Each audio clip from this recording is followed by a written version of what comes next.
السلام عليكم ورحمة الله وبركاته. إن الحمد لله نحمده ونستعينه ونستغفره ونعوذ بالله من شرور أنفسنا ومن سيئات أعمالنا. من يهده الله فلا مضل له ومن يضلل فلا هادي له. وأشهد أن لا إله إلا الله وحده لا شريك له وأشهد أن محمدا عبده ورسوله. أما بعد فإن خير الحديث كتاب الله وخير الهدي هدي محمد صلى الله عليه وسلم وشر الأمور محدثاتها وكل محدثة بدعة وكل بدعة ضلالة وكل ضلالة في النار. أعوذ بالله السميع العليم من الشيطان الرجيم من همزه ونفخه ونفسه. وكلا نقص عليك من أنباء الرسل ما نثبت به فؤادك. فضیلۃ الشیخ مولانا شاہ ولی اللہ صاحب عمری امیر ضلعی جمعیت الحدیث میسور، ہمارے معزز دعات کرام اور شرکاء اجلاس، میں سب سے پہلے اللہ رب العزت کا شکر ادا کرتا ہوں، اور پھر ضلعی جمعیت الحدیث میسور اور حیدرآباد سے آئے ہوئے ہمارے نوجوان جو آئی ٹیک سینٹر سے جڑے ہوئے ہیں، ان سب کا تہہ دل سے شکر ادا کرتا ہوں کہ ایسی بامقصد مجلس آپ لوگوں نے سجائی اور ایسی بامقصد مجلس سے خطاب کرنے کا ایک ذری موقع مجھے دیا۔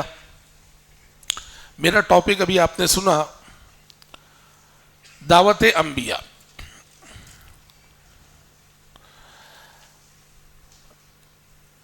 دعوت و تبلیغ کے میدان سے جو بھی جڑے ہوئے لوگ ہیں، آپ چاہتے ہیں کہ داعی بنے، آپ چاہتے ہیں کہ مبلغ بنے، آپ چاہتے ہیں کہ دین کی خدمت کریں،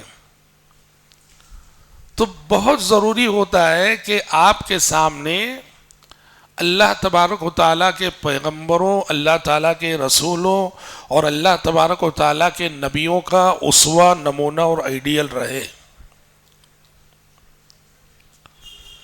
ہمارے نبی حضرت محمد صلی اللہ علیہ وسلم نے مکے میں جب دعوت کا کام شروع کیا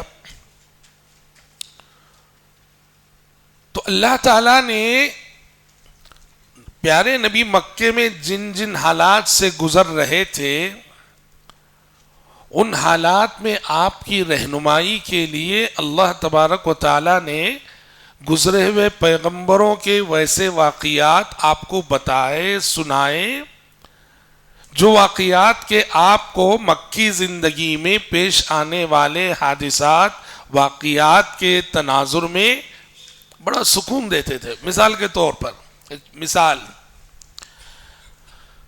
مکے میں پیارے نبی صلی اللہ علیہ وسلم کو ستانے والے، تکلیف دینے والے، اس میں ایک تعداد آپ کے رشتہ داروں کی تھی۔ ابو لہب کون تھا؟ ابو لہب چچا تھا۔ ہمارے نبی کو بڑا دکھ ہوتا، بڑی تکلیف ہوتی، بھائی غیر ستا رہا ہے سمجھ میں آتا ہے، ہمارے اپنے ستا رہے ہیں، ہمارے اپنے دکھ دے رہے ہیں، ہمارے اپنوں سے ہمیں زخم مل رہے ہیں۔ پیارے نبی دکھی ہوتے، غم زدہ ہوتے۔ غیروں کی جانب سے ملنے والے غم برداشت کر سکتا ہے انسان، پر اپنوں کی جانب سے ملنے والے دکھ درد کو برداشت کرنا بہت مشکل ہوتا ہے۔ تو مکے میں جب پیارے نبی کے خلاف سازشیں کرنے میں ابو لہب جیسے آپ کے رشتہ دار پیش اور آگے رہتے تھے، تو پیارے نبی کو یہ سوچ کر بڑی تکلیف ہوتی، میرے اپنے رشتہ دار مجھے غم دے رہے ہیں، دکھ دے رہے ہیں۔ تو جب پیارے نبی دکھی تھے، غم زدہ تھے اس سوچ کو لے کر، تو انہی ایام میں، انہی دنوں میں آسمان سے وحی آئی سورہ یوسف کی، سمجھ رہے ہیں؟ اور سورہ یوسف میں کیا ہے بھائی؟ یوسف علیہ السلام کے خلاف سازشیں کرنے والے کون؟ سگے بھائی. سمجھ رہے ہیں؟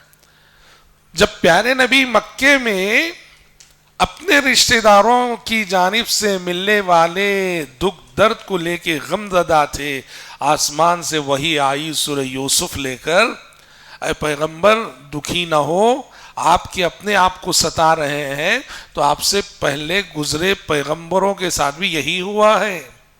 یہ دیکھو یوسف علیہ السلام، ان کی قتل کی پلاننگ کرنے والے کوئی اور نہیں، ان کے اپنے بھائی. ان کو ماں باپ سے جدا کرنے والے کوئی اور نہیں، ان کے اپنے بھائی. ان کو لے جا کے کنویں میں پھینک آنے والے کوئی اور نہیں، ان کے اپنے بھائی. تو اس طرح جب گزرے ہوئے پیغمبروں کے واقعات پیارے نبی کو سنائے جاتے تو آپ کو بڑی تسلی ملتی اور بڑا سکون ملتا. میں نے جس آیت سے اپنے گفتگو کا آغاز کیا، وَكُلًّا نَقُصُّ عَلَيْكَ مِنْ أَنْبَاءِ الرُّسُلِ مَا نُثَبِّتُ بِهِ فُؤَادَكَ، اے پیغمبر ہم آپ کو آپ سے پہلے گزرے رسولوں کے ایسے واقعات سناتے ہیں جن واقعات سے آپ کے دل کو تقویت ملتی ہے، آپ کے دل کو ڈھارس ملتی ہے، آپ کے حوصلے بلند ہوتے ہیں اور آپ کی ہمت جوان ہوتی ہے. سمجھ رہے؟ جب دعوت و تبلیغ کے میدان میں ہمارے نبی صلی اللہ علیہ وسلم کو ضرورت پڑی کہ آپ کے سامنے آپ سے پہلے گزرے ہوئے پیغمبروں کا نمونہ، اسوہ اور آئیڈیل پیش کیا جائے، تو اب قیامت کی صبح تک آنے والا کوئی بھی داعی، کوئی بھی مبلغ اور کوئی بھی دین کا خادم اس ضرورت سے بے نیاز نہیں ہو سکتا. ہمارے لیے سب سے زیادہ آج ہم کس کس کی لائف ہسٹری جانتے ہیں؟ فالتو قسم کے لوگ جنہوں نے دنیا انسانیت کو تو کچھ دیا نہیں. سمجھ رہے ہیں؟ اخلاق و کردار کی تو کوئی تعمیر نہیں کی انہوں نے. کوئی کھیل دیا تو جو ہے بڑا مشہور ہو گیا اور ہم اس کو اپنا آئیڈیل سمجھنے لگ گئے. انسان کیریکٹر سے انسان بنتا ہے، انسان کیریکٹر سے بلند ہوتا ہے. انبیاء اور رسول علیہ السلام کی ہستیاں دنیا کی سب سے عظیم ہستیاں ہیں. انسانوں کے لیے اس زمین پر پیغمبروں سے بہتر آئیڈیل کوئی نہیں، پیغمبروں سے بہتر نمونہ کوئی نہیں، پیغمبروں سے بہتر اسوہ کوئی نہیں. اس حقیقت کو ہمیں سمجھ کے چلنا چاہیے. اللہ نے کتنے نبی بھیجے؟ ابن حبان کی ایک روایت آتی ہے، بعض اہل علم نے اسے ضعیف بھی کہا، بعض اہل علم نے حسن کہا کہ 1,24,000 انبیاء اللہ نے بھیجے اور اس میں 313 جو ہے رسول تھے. 1,24,000 انبیاء، اس میں 313 رسول. کیا فرق نبی اور رسول میں؟ نبی پرانی شریعت کی تجدید کے لیے آتا ہے، وہ نئی شریعت نہیں لاتا. نبی پہلے جو پیغمبر گزرا ہوتا ہے اس کی شریعت کی تجدید کرتا ہے آ کر نبی. لیکن رسول اسے کہتے ہیں جو نئی شریعت لے کے آتا ہے، پرانے پیغمبر کی شریعت کو منسوخ کرتا ہے اور نئی شریعت لے کے آتا ہے، اس کو رسول کہتے ہیں. تو ابن حبان کی روایت ہے، حضرت ابو ذر راوی ہیں کہ حضرت ابو ذر نے جب پیارے نبی صلی اللہ علیہ وسلم سے انبیاء اور رسول علیہ السلام کی تعداد کے بارے میں پوچھا تو آپ نے کہا کہ وہ 1,24,000 تھے. قرآن میں کتنوں کے نام ہیں؟ قرآن میں مشکل سے 24-25 نام ہیں. سمجھ رہے؟ اور قرآن کہتا ہے وَكُلًّا نَقُصُّ عَلَيْكَ وَرُسُلًا قَدْ قَصَصْنَاهُمْ عَلَيْكَ مِنْ قَبْلُ وَرُسُلًا لَمْ نَقْصُصْهُمْ عَلَيْكَ. اے پیغمبر ہم نے آپ کو کئی رسولوں کے بارے میں بتایا ہے، سنایا ہے، اور بہت سارے رسولوں کے بارے میں ہم نے آپ کو بتایا بھی نہیں، سنایا بھی نہیں. یہ جو انبیاء اور رسول ہیں، پیارے نبی صلی اللہ علیہ وسلم نے سارے انبیاء کو اللہتی بھائی قرار دیا. اللہتی بھائی، اللہتی بھائی کسے بولتے ہیں؟ باپ ایک، مائیں الگ الگ. فرض کرو زید ہے، زید کی 2 بیویاں ہیں، ایک زینب ہے ایک فاطمہ ہے. زید کو زینب سے بھی اولاد ہوئی، فاطمہ سے بھی اولاد ہوئی. یہ جو زینب کے بیٹے اور فاطمہ کے بیٹے ہیں ان کے درمیان جو رشتہ ہے اسے کیا بولتے ہیں عربی زبان میں؟ اللاتی بھائی بولتے ہیں. اللاتی بھائی، باپ ایک مائیں الگ الگ.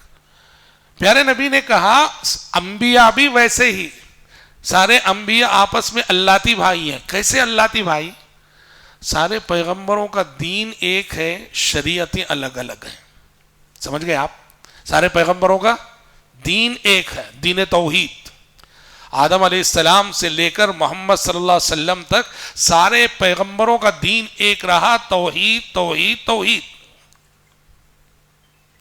ہاں شریعتیں الگ الگ ہیں، شریعتیں جدا جدا ہیں. ایک چیز ایک نبی کی شریعت میں جائز ہوتی ہے، وہی چیز دوسری نبی کی شریعت میں ناجائز ہو جاتی ہے. آدم علیہ السلام کی شریعت میں سگے بھائی بہن کا نکاح جائز تھا، آدم علیہ السلام کی شریعت، بعد کی شریعتوں میں ناجائز ہو گیا.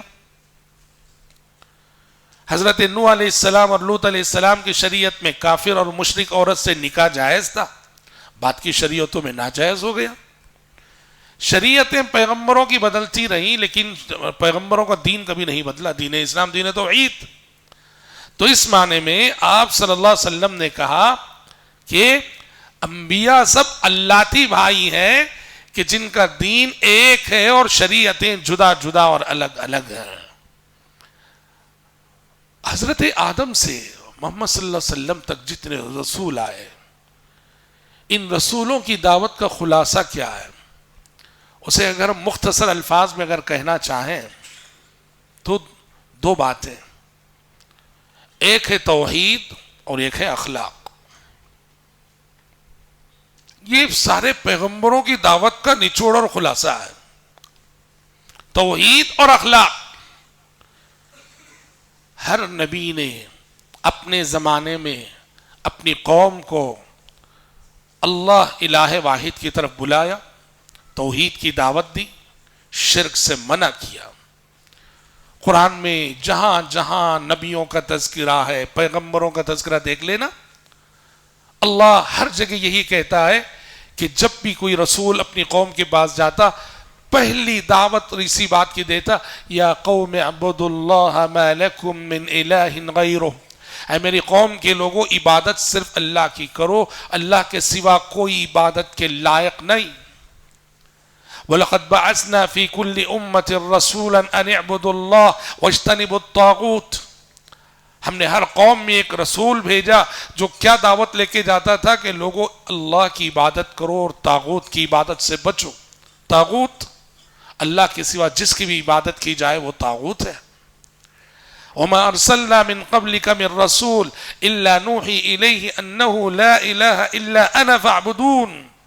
ایک پیغمبر آپ سے پہلے جتنے رسول بھیجے ہم نے سب کی جانب اسی بات کی وحی کرتے رہے کہ میرے سوا کوئی عبادت کے لائق نہیں، میری ہی عبادت کرو. سارے پیغمبروں کی دعوت یہی تھی. آپ یقین مانیے پوری ہسٹری میں، پوری تاریخ میں کسی نبی نے، کسی رسول نے توحید اور شرک کے معاملے میں کبھی کمپرومائز نہیں کیا. دوسری باتوں میں کمپرومائز کا تصور آپ کر سکتے ہیں، جیسے ابھی ہم نے بتایا نکاح کے سلسلے میں کافر عورت سے نکاح جائز تھا، مشرک عورت سے نکاح جائز تھا. توحید اور شرک کے سلسلے میں کبھی کمپرومائز پیغمبروں نے نہیں کیا.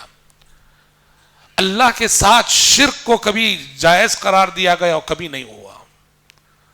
توحید کے سلسلے میں انبیاء اور رسول، کسی رسول نے اپنی امت کو ذرا کمپرومائز کر کے ڈھیلے ہونے کی تعلیم دی، پوری ہسٹری میں کبھی نہیں ہوا.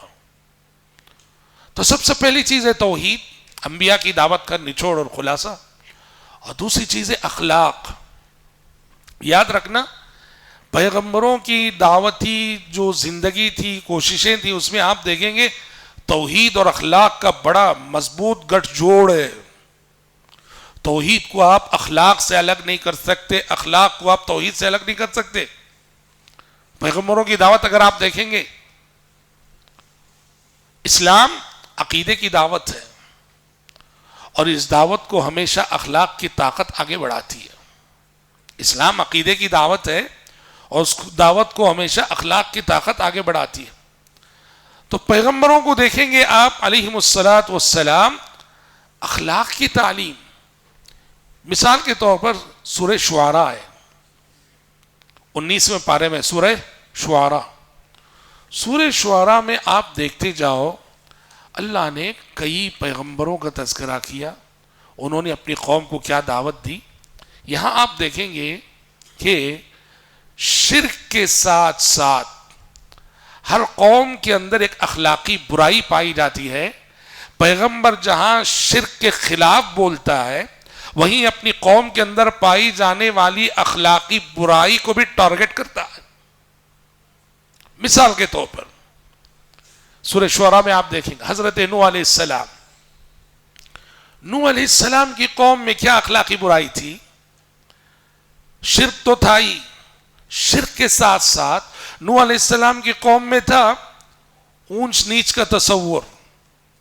طبقاتی نظام بولتے ہیں نا، ہمارے یہاں بھی ہیں. برہمن بولے تو اونچا، دھیڑ چمار بولے تو بہت ہی گھٹیا. سمجھ رہے ہیں؟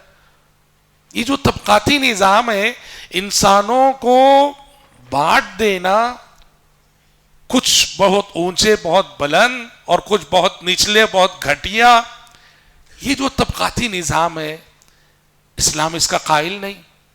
اسلام تو یہ کہتا ہے کلکم من آدم و آدم من تراب، تم سب آدم کی اولاد اور آدم مٹی سے پیدا ہوئے ہیں اور مٹی کی صفت ہے دبنا.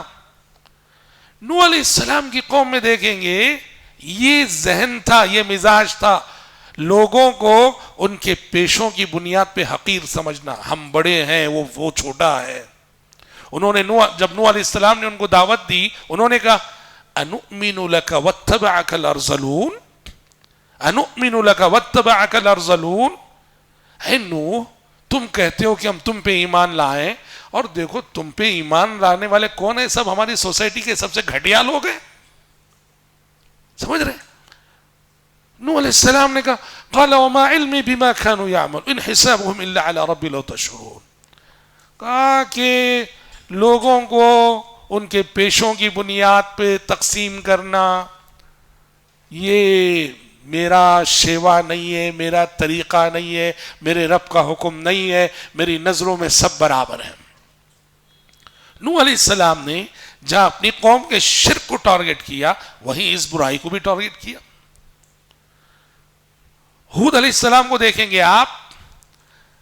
ہود علیہ السلام کی قوم عاد بڑی، اللہ تو کہتا ہے قوم عاد کے سلسلے میں التی لم یخلق مثلها فی البلاد، پوری ہسٹری میں قوم عاد جیسے انسان کبھی اللہ نے نہیں بنایا. بڑے لمبے چوڑے موٹے تازے قوم، یعنی بہت ہی جسامت والے انسان. قوم عاد کے اندر جہاں شرک تھا ہود علیہ السلام نے ان کے شرک پر نکیر کی. وہیں آپ دیکھیں گے ہود علیہ السلام نے اپنی قوم کے اندر پائی جانے والی ایک اخلاقی خرابی ظلم. کیا ہے ظلم؟ کسی کو بھی پکڑتے تو ان کی پکڑ بڑی ان کی پکڑ میں رحم نہیں ہوتا تھا. معمولی غلطیوں پر بڑی بڑی سزائیں دیتے تھے. ہود علیہ السلام نے کہا وَإِذَا بَطَشْتُمْ جَبَّارِينَ، کہ لوگوں پر ہاتھ ڈالتے ہو تو ظالم بن کے ہاتھ ڈالتے ہو، لوگوں پہ گرفت کرتے ہو تو تمہاری گرفت بڑی ظالمانہ ہے. وَإِذَا بَطَشْتُمْ جَبَّارِينَ. صالح علیہ السلام کو دیکھیں گے.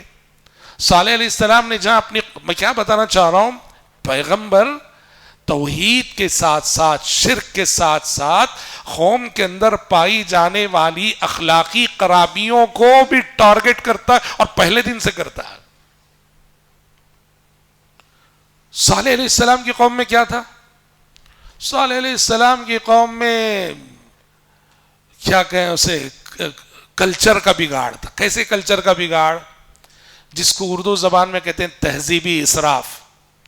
بڑے ماہر تھے وہ، پہاڑوں کو تراشنے میں سنگ تراش تھے. وہ پہاڑوں کو تراش کر بڑے بڑے بنگلے بناتے تھے. وہ ویسٹ، ضرورت نہیں تھی، بس ایک شوق بلڈنگیں بنانا جیسے ہے نا، بنا ضرورت کے وہ پہاڑوں کو تراش کر بڑے قلعے بناتے تھے. اور یہی قوم عاد بھی کرتی تھی. تو دونوں پیغمبروں نے کہا اتبنون بكل ريع آية تعبثون وتتخذون مصانع لعلكم تخلدون. ہر اونچے ٹیلے پہ، ہر پہاڑ پہ ایک ایک محل بناتے ہو، بنگلہ بناتے ہو، اور ایسے شاندار قلعے بناتے ہو، لگتا ہے کہ تمہیں دنیا میں ہمیشہ رہنا اور مرنا ہی نہیں جیسے. اتتركون فيما هاهنا آمنين في جنات وعيون وزروع ونخل طلعها هضيم وتنحتون من الجبال بيوتا فارهين. یہ تہذیبی اسراف، یہ تہذیبی بگاڑ جو تھا حضرت ہود علیہ السلام اور صالح علیہ السلام کی قوم میں، پیغمبروں نے شرک کے ساتھ اس کو بھی ٹارگٹ کیا. لوط علیہ السلام کی، یہ میں سورہ شعراء کی روشنی میں آپ کو بتا رہا ہوں کہ پیغمبر توحید کے ساتھ ساتھ اخلاق کا بھی داعی ہوتا ہے. لوط علیہ السلام کی قوم میں نعوذ باللہ ہم جنس پرستی، ہوموسیکس جسے بولتے ہیں، نعوذ باللہ، یہ وہ قوم تھی جس نے سب سے پہلے اس برائی کو جنم دیا دنیا میں. اتأتون الذکران من العالمین وتذرون ما خلق لكم ربكم من ازواجكم بل انتم قوم عادون. اللہ نے تمہارے لیے جو تمہاری بیویاں بنائی عورتیں، انہیں چھوڑ کر نعوذ باللہ اپنی خواہشات مردوں سے پوری کرتے ہو.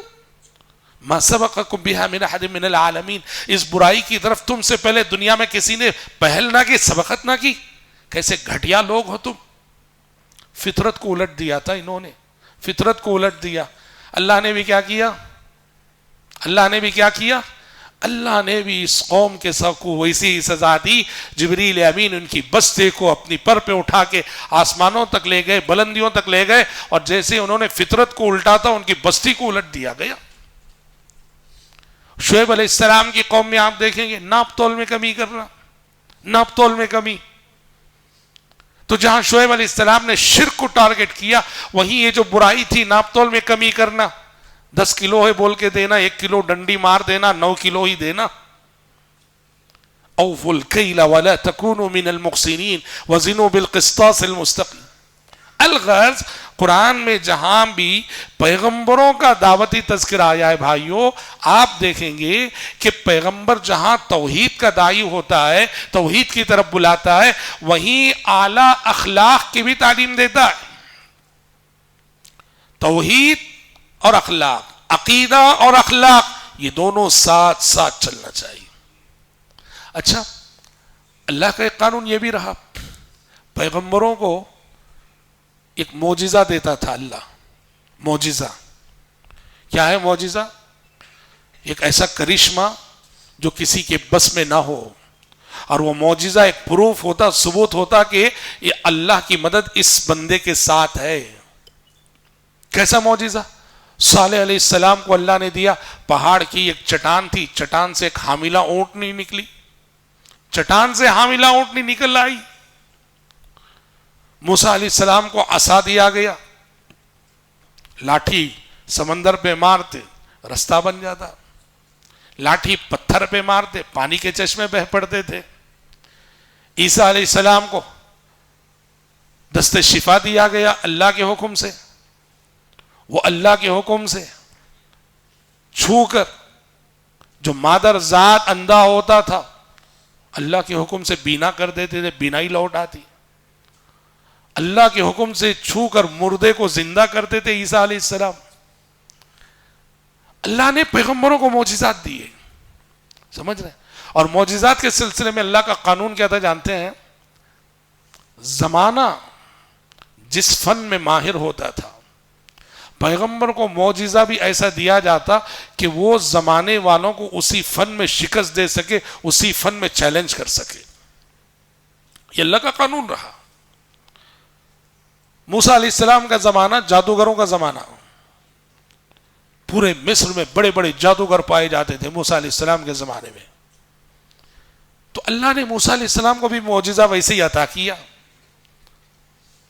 لاٹھی ہے، اگر وہ پھینکے اژدہا بن جائے، سمجھ رہے؟ عیسیٰ علیہ السلام کا زمانہ میڈیکل سائنس کی ترقی کا زمانہ. عیسیٰ علیہ السلام کے زمانے میں بڑے بڑے حکماء، بڑے بڑے اطباء پائے جاتے تھے عیسیٰ علیہ السلام کے زمانے میں. تو اللہ نے عیسیٰ علیہ السلام کو معجزہ بھی ایسا عطا کیا، دست شفا. سمجھ رہے؟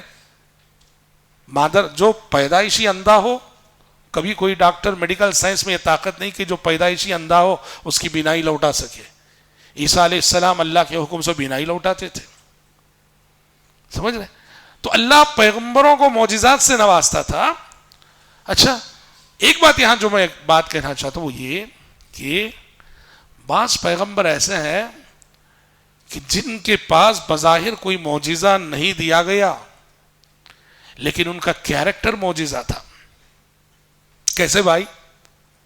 ہود علیہ السلام کی دیکھیے اللہ نے سورہ ہود میں ان کے سلسلے میں کہا اکیلے ہود علیہ السلام اپنی قوم سے مخاطب ہو کے کہتے ہیں ہود علیہ السلام من دونہ فکیدونی جمیعا ثم لا تنظرون.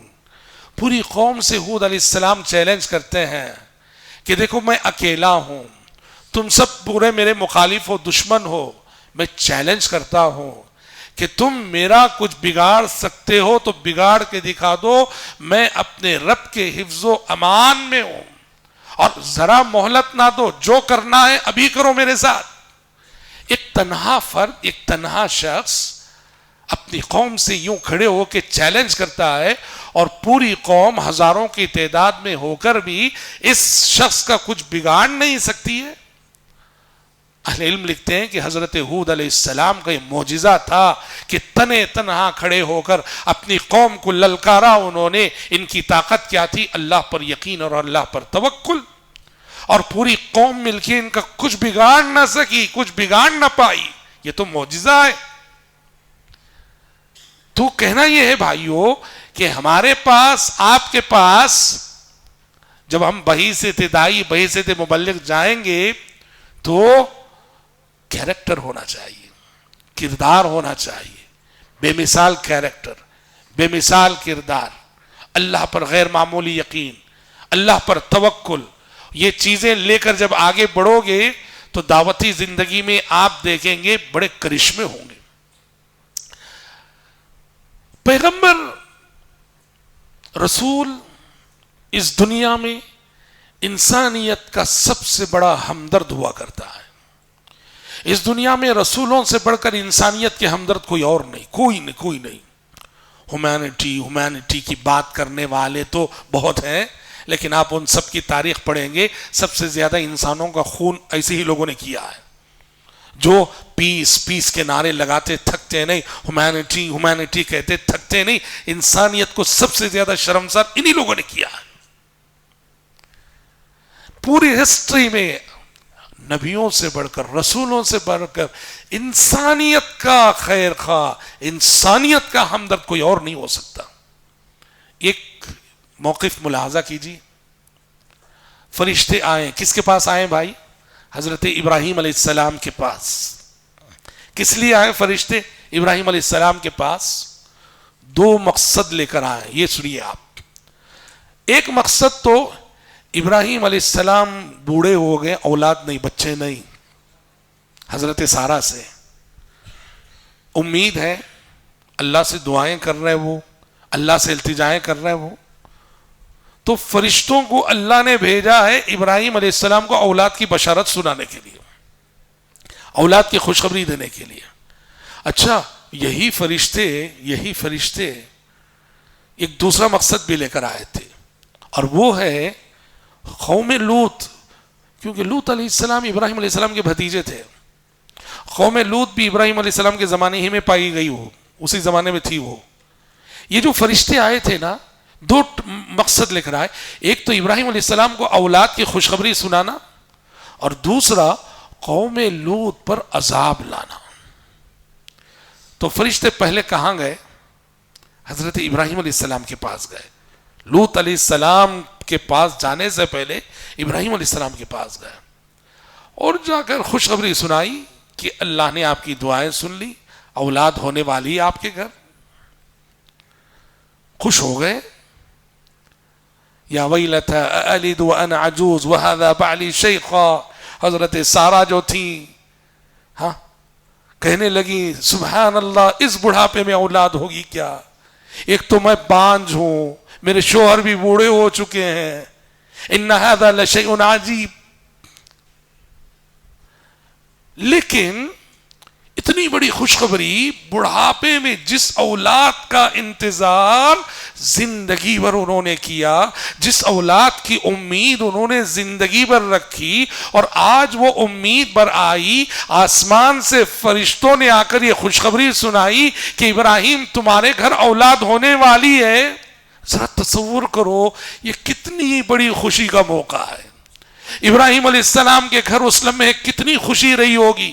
لیکن جیسے ہی ابراہیم علیہ السلام نے یہ سنا کہ یہ فرشتے اب فوراً لوط علیہ السلام کی بستی جائیں گے اور لوط علیہ السلام کی قوم پر عذاب لائیں گے، قرآن کہتا ہے وہ جو اولاد کی خوشخبری سنائی گئی، اولاد کی خوشخبری کو بھول گئے ابراہیم علیہ السلام، اور لوط علیہ السلام کی قوم کو عذاب سے بچانے کی فکر کرنے لگے، تڑپنے لگے. قرآن نے کہا فَلَمَّا ذَهَبَ عَنْ إِبْرَاهِيمَ الرَّوْعُ وَجَاءَتْهُ الْبُشْرَى يُجَادِلُنَا فِي قَوْمِ لُوط. اللہ اللہ فرماتے ہیں کہ جب ابراہیم علیہ السلام کے پاس اولاد کی بشارت آئی اور ساتھ ہی پتا چلا کہ یہی فرشتے عذاب لائیں گے قوم لوط پر، اللہ کہہ رہا ہے یجادلونا فی قوم لوط. ابراہیم فوراً ہم سے بحث کرنے لگے، جھگڑنے لگے. کیا بول کر؟ قوم لوط کے سلسلے میں. نہیں نہیں، ان پہ عذاب نہیں لانا چاہیے، عذاب نہیں آنا چاہیے. کیوں؟ ان فیہا لوطا، ارے وہاں تو لوط جیسا نیک بندہ بھی ہے. میرا بھتیجا جو لوط ہے اللہ کا وہ جانتے ہیں، وہ چاہ رہے تھے اس نادان قوم کو، اس ظالم قوم کو تھوڑی ایک اور مہلت مل جائے بس. یہ جو اللہ کہہ رہا ہے یجادلونا فی قوم لوط، ابراہیم ہم سے لوط کی قوم کے سلسلے میں بحث کرنے لگے. یہاں ایک نبی کی تڑپ نظر آتی ہے، ایک نبی کا درد نظر آتا ہے، ایک نبی انسانیت کا کتنا ہمدرد ہوتا ہے. اور بھائیوں، قرآن مجید میں سب سے زیادہ جس پیغمبر کا واقعہ مذکور ہے، کس پیغمبر کا سب سے زیادہ؟ سب سے زیادہ قرآن میں جو جس پیغمبر کا تذکرہ کیا گیا وہ موسیٰ علیہ السلام. کیا ریزن ہے؟ موسیٰ علیہ السلام کی زندگی میں بڑے سبق ہیں، اس واقعے میں بڑے سبق ہیں. میں دو چار سبق کی طرف اشارہ کر کے، شاید ہمارا وقت بھی اب ختم ہے، 10 منٹ. کیا سبق ہے؟ واللہ العظیم موسیٰ علیہ السلام کا واقعہ، خاص کر سورہ قصص وغیرہ کی جو تفصیلات ہیں موسیٰ علیہ السلام کی، اتنی دلچسپ، اس کی جتنی گہرائی میں جائیں گے اتنے معنی نکلیں گے. موسیٰ علیہ السلام کی واقعے کی جو اللہ نے سب سے زیادہ بیان، کیونکہ اس میں ایک تو یہ سبق ملتا ہے کہ اللہ اپنے داعیوں کی حفاظت کیسے کرتا ہے، اللہ اپنے دین کے خادموں کی حفاظت کیسے کرتا ہے، اللہ اپنے بندوں کی حفاظت کیسے کرتا ہے. آپ دین کے لیے نکلیں گے، دین کے لیے جینا چاہ رہے ہیں کہ آپ دعوت کرنا چاہ رہے ہیں کہ آپ تبلیغ کرنا چاہ رہے ہیں کہ آپ اللہ کے حفظ و امان میں ہیں آپ، اور اللہ آپ کی حفاظت کرے گا. کیسے کرے گا بھائی؟ جس نے جیسے موسیٰ علیہ السلام کی حفاظت کی، کب کی، کہاں کی، کیسے کی. موسیٰ علیہ السلام ان حالات میں اور اس وقت پیدا ہوئے جب فرعون بنو اسرائیل کے بچوں کا قتل عام کر رہا تھا. بنو اسرائیل میں پیدا ہونے والے ہر بچے کو ماں کی گود سے چھینا جا رہا تھا اور قتل کیا جا رہا. کیوں؟ کیونکہ فرعون کو کسی نجومی نے بتا دیا کہ بنو اسرائیل کے اندر ایک بچہ پیدا ہونے والا ہے، اس کے ہاتھوں تیری حکومت جانے والی ہے. اس وجہ سے اس نے کہا اس خطرے کو ٹالنے کی شکل یہ ہے کہ بنو اسرائیل میں پیدا ہونے والے کسی بچے کو زندہ ہی رہنے نہ دیا جائے. مر رہا تھا، ماؤں کی گودوں سے بچے چھینے جا رہے تھے، مارے جا رہے تھے. ان حالات میں موسیٰ علیہ السلام پیدا ہوتے ہیں، اور اللہ نے کیا کیا؟ اب موسیٰ علیہ السلام کی ماں کو ڈر ہے، فرعون کے لوگ آئیں گے، میرے بچے کو چھینیں گے، میری آنکھوں کے سامنے ماریں گے. اللہ نے کہا کہ نہیں نہیں نہیں، ایک صندوق میں اپنے بچے کو رکھنا، رکھ کے پانی میں نیل میں بہا دینا۔ ماں نے ویسے ہی کیا جیسے اللہ کی جانب سے الہام ہوا، ماں نے ویسے ہی کیا، صندوق میں رکھا، پانی میں بہا دیا صندوق کو، اور یہ صندوق بہتے ہوئے کہاں گیا؟ فرعون کے محل پہ گیا۔ نیل وہاں سے گزرتی تھی، فرعون کے کارندوں نے دیکھا ایک دریا میں بہتا ہوا صندوق اٹھا لیا، اٹھایا تو دیکھا بچہ ہے۔ فرعون کو یقین ہو گیا، دیکھ رہے ہیں آپ اللہ کی شان، جس بچے کو وہ ڈھونڈ رہا ہے اللہ خود کیا کر رہا ہے؟ کیا کر رہا ہے؟ اللہ خود اسے، اس بچے کو اس کے محل تک پہنچا رہا ہے۔ دیکھ لے، جس بچے کو ڈھونڈ رہے نا، دیکھ اب صندوق کھولا گیا، بچہ ہے۔ فرعون کو یقین ہو گیا یہ غیر معمولی بچہ جو پانی میں بہتا آیا، شاید یہی وہ بچہ ہے۔ سمجھ رہے؟ قتل کرنے کا پلان، چلو قتل کریں گے۔ اسے یقین ہو گیا کہ یہی بچہ ہے، شاید نجومی نے جس بچے کے بارے میں کہا وہ یہی ہے۔ اب فرعون اس بچے کو قتل کرنا چاہ رہا ہے۔ رب العزت کی شان، رب العزت کی شان، کوئی بھی بادشاہ ہوتا ہے نا جی، فرعون جیسے کوئی بھی بادشاہ اپنی بیوی کا غلام ہوتا ہے۔ سمجھ رہے؟ تاج محل کیا ہے؟ ہاں، تاج محل بیوی کی محبت کی اتنی بڑی علامت، دنیا کے 7 عجائبات میں سے۔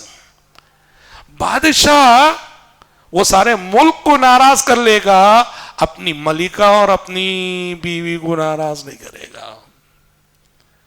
اللہ کو اس بچے کی حفاظت منظور تھی، فرعون اس بچے کو قتل کرنا چاہ رہا ہے، اللہ نے بس اتنا کیا، فرعون کی بیوی کے دل میں اس بچے کی محبت ڈال دی۔ اب فرعون سے اب قتل کر کے دکھا، دیکھتے ادھر سے فرعون نے قتل کرنا چاہا، بیوی نے کہا لا تقتلوا عسى ان ينفعنا او نتخذه ولدا، میرے سرتاج اتنا پیارا بچہ کیوں قتل کر رہے ہو؟ مت مارو اس بچے کو۔ ظاہر بات ہے ہوم منسٹر کا آرڈر ہو گیا، اب کہاں سے قتل کرے گا؟ لا تقتلوا، یہ اللہ کی شان ہے۔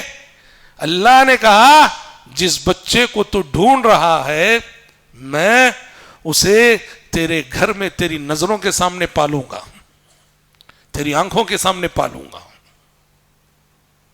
اتنا ہی نہیں، اللہ بعد میں کیا ہوتا ہے؟ بچہ کسی کا دودھ نہیں پی رہا ہے، رو رہا ہے تو ماں، موسیٰ علیہ السلام کی ماں لائی گئی، کیونکہ بہن ان کی کا کردار ادا کر رہی تھی نا۔ بہن نے کہا میں ایک دائیا کو جانتی ہوں جس دائیا کی چھاتی کو ہر بچہ قبول کر لیتا ہے، سب ایکٹنگ چل رہی ہے، نہیں بتایا کہ میں بہن وہ ماں ہے۔ تو کہا کہ ٹھیک ہے لاؤ اس دائیا کو۔ موسیٰ علیہ السلام کی ماں لائی گئی، بچہ حوالے کیا گیا، فوراً بچہ چونکہ ماں تھی چمٹ گیا، پینے لگا، تو فرعون کے شاہی خزانے سے تنخواہ مقرر ہو گئی۔ یہ اللہ کی شان ہے، موسیٰ علیہ السلام کی ماں اپنے بچے کو دودھ پلا رہی تھی اور اپنے بچے کے دشمن سے تنخواہ لے رہی تھی۔ سمجھ رہے آپ؟ اللہ نے موسیٰ علیہ السلام کے اس واقعے کے ذریعے یہ بہت بڑا پیغام دیا ہے، اللہ پر یقین رکھو گے، اللہ پر توکل کرو گے، اس کے دین کے لیے اپنی زندگی لگاؤ گے، اللہ تمہاری حفاظت کرے گا، اور حفاظت کے ایسے اسباب پیدا کرے گا کہ تم اس کا اندازہ بھی نہیں کر سکتے۔ اچھا، موسیٰ علیہ السلام کے اس واقعے میں یعنی جو اللہ نے اس قدر کثرت سے موسیٰ علیہ السلام کے واقعے کو بیان کیا، دعوت و تبلیغ کے حوالے سے بڑے عظیم سبق ہے۔ کیا ہے سبق؟ اللہ نے جب فرعون کے پاس بھیجا نا موسیٰ علیہ السلام کو، ان کے ساتھ ہارون علیہ السلام بھی تھے، اللہ نے ایک نصیحت کی۔ یہ نصیحت آج ہر دائی اور مبلغ کو اور دین کی خدمت کرنے والے ہر انسان کو اپنے سامنے رکھنا چاہیے، آنکھوں کے سامنے۔ اور میں سمجھتا ہوں آج کمزوری ہماری اسی نصیحت میں ہے۔ کیا کہا جانتے ہیں اللہ نے موسیٰ اور ہارون علیہ السلام سے فرعون کے پاس جا رہے ہو نا، کہا اذهبا الى فرعون انه طغى فقولا له قولا لینا لعله يتذكر ويخشى. کہا کہ موسیٰ اور ہارون سنو، فرعون کے پاس جا رہے ہو، فرعون کے پاس جا کر نرم لہجے میں بات کرنا، نرم گفتگو کرنا، نرم لہجے میں بولنا. اللہ اللہ، فرعون پوری انسانی تاریخ اور ہسٹری کا سب سے بڑا ظالم، جابر، متکبر، ظلم، اس سے بڑا ظالم آپ کو ہسٹری میں نہیں ملے گا. اور جب اس کے پاس بھیجا جا رہا ہے تو کہا جا رہا ہے قولا لہ قولا لینا، فرعون سے نرم لہجے میں بات کرنا، نرم اسلوب میں بات کرنا. اللہ اللہ، دعوت و تبلیغ کے میدان میں جب فرعون نرمی کا حق رکھتا ہے تو ہمارا حریف، ہمارا مقابل، وہ کوئی بھی کیوں نہ ہو، فرعون سے بڑا گمراہ تو نہیں ہو سکتا وہ. آج دعات اور مبلغین کی سب سے بڑی کمزوری یہی، نرمی. دلائل اپنے مضبوط رکھو، دلائل اپنے گرم رکھو، لیکن لہجہ اپنا نرم رکھو، اسلوب اپنا نرم رکھو. اہل علم نے کہا حق بات کڑوی ہوتی ہے. حق بات کیا ہوتی ہے؟ کڑوی ہوتی ہے. حق بات کی کڑواہٹ کو اپنے اسلوب کی مٹھاس سے دور کیا کرو. اسلوب میٹھا رکھو، لہجہ میٹھا رکھو. ایک تو حق بات بھی کڑوی، اور اپنا لہجہ اور اسلوب وہ بھی اگر کڑوا ہو گیا تو کریلا نیم چڑا ہو جائے گا. رزلٹ کہاں سے نکلے گا؟ خلیفہ عباسی مامون الرشید، مامون الرشید آپ نے سنا ہوگا، عباسی خلیفہ ہے. مامون الرشید کے دربار میں ایک واعظ گئے، ایک مولوی صاحب گئے مامون کو نصیحت کرنے کے لیے، اور وہ صاحب دربار میں کھڑے ہوئے مامون الرشید کو نصیحت کرتے ہوئے سخت جملے بول رہے، سخت جملے بول رہے. مامون تھوڑی دیر خاموشی سے سنتا رہا. مامون بھی صرف بادشاہ نہیں تھا، پہلے عالم تھا. اس نے بعد میں مولوی صاحب سے مخاطب ہو کے کہا کہ مولانا صاحب ذرا اپنے لہجے میں نرمی لاؤ، کیوں اتنے سخت جملے بول رہے ہو، کیوں اتنے سخت الفاظ بول رہے ہو، کیوں اتنے سخت لہجے میں بول رہے ہو؟ اللہ نے تم سے زیادہ بہتر شخص کو مجھ سے زیادہ برے شخص کے پاس بھیجا تھا تو کہا تھا کہ جا کے نرم لہجے میں بات کرنا. نہ تم موسیٰ ہو نہ میں فرعون ہوں، نرم لہجے میں بات کرو.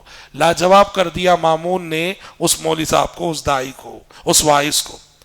تو یہ بہت ضروری ہوتا ہے کہ ہم کس لہجے میں بات کریں، کس اسلوب میں بات کریں. سمجھ رہے؟ ہاں. اور اس کا سب سے بہترین نمونہ آپ حضرت یوسف علیہ السلام کی زندگی میں دیکھ سکتے ہیں. حضرت یوسف علیہ السلام نے جیل کے دو ساتھیوں کو قید خانے میں جو دعوت دی، جو تبلیغ کی، کیا پیارا اسلوب. بار بار یا صاحب السجن، یا صاحب السجن، اے قید خانے کے میرے دونوں ساتھیوں، اے جیل کے میرے دونوں ساتھیوں. کیا پیارا اسلوب ہے. ما کان لنا ان نشرک باللہ من شیء، اے ساتھیوں ہمارے لیے لائق نہیں، زیبا نہیں کہ ہم اللہ کے ساتھ شرک کریں. دیکھو تو یہاں تھوڑا ملاحظہ کرو یوسف علیہ السلام کا انداز، لہجہ، اسلوب. کہہ رہے ہیں ما کان لنا ان نشرک باللہ من شیء، ساتھیوں ہمارے لیے لائق اور زیبا نہیں کہ ہم اللہ کے ساتھ شرک کریں. کہنا کیا چاہیے تھا؟ تمہارے لیے لائق نہیں، یہ نہ بولنا چاہیے. یوسف علیہ السلام تو شرک نہیں کر رہے تھے. شرک کون کر رہے تھے؟ وہ دونوں ساتھی کر رہے تھے. یوسف علیہ السلام یہ نہیں بولے تمہارے لیے لائق نہیں کہ تم اللہ کے ساتھ شرک کرو. اپنائیت کا ثبوت دینے کے لیے، میں تمہارا ہوں تم میرے ہو، یہ ثبوت دینے کے لیے الفاظ کیا استعمال کر رہے ہیں؟ ما کان لنا ان نشرک باللہ من شیء، ہمارے لیے مناسب نہیں، ہمارے لیے ساتھیوں زیب نہیں دیتا کہ ہم اللہ کے ساتھ شرک کریں. تو یہ بہت اہم ہوتا ہے بھائیوں کہ آپ کیسے الفاظ کا انتخاب کر رہے ہیں، کس لہجے میں بول رہے ہیں، کس اسلوب میں آپ بات کر رہے ہیں، یہ بہت اہم ہوتا ہے. بہرحال یہ دعوت انبیاء بہت وسیع موضوع ہے. چند نکات میں نے اپنے محدود وقت میں رکھنے کی کوشش کی ہے اس موضوع سے متعلق. اللہ رب العزت سے ہم دعا کرتے ہیں کہ رب العزت ہم سب کو، آپ سب کو دعوت و تبلیغ کے میدان ہی میں نہیں، زندگی کے ہر شعبے میں انبیاء و رسول علیہم الصلاۃ والسلام کے نقش قدم پر چلنے کی توفیق عطا فرمائے. اللہم آمین. وصلی اللہ وسلم علی خیر خلق محمد وآلہ وصحبہ اجمعین. اب دوسرا ٹاپک ہے ہمارے نبی کی دعوت. 5 منٹ کے وقفے کے بعد انشاءاللہ تعالی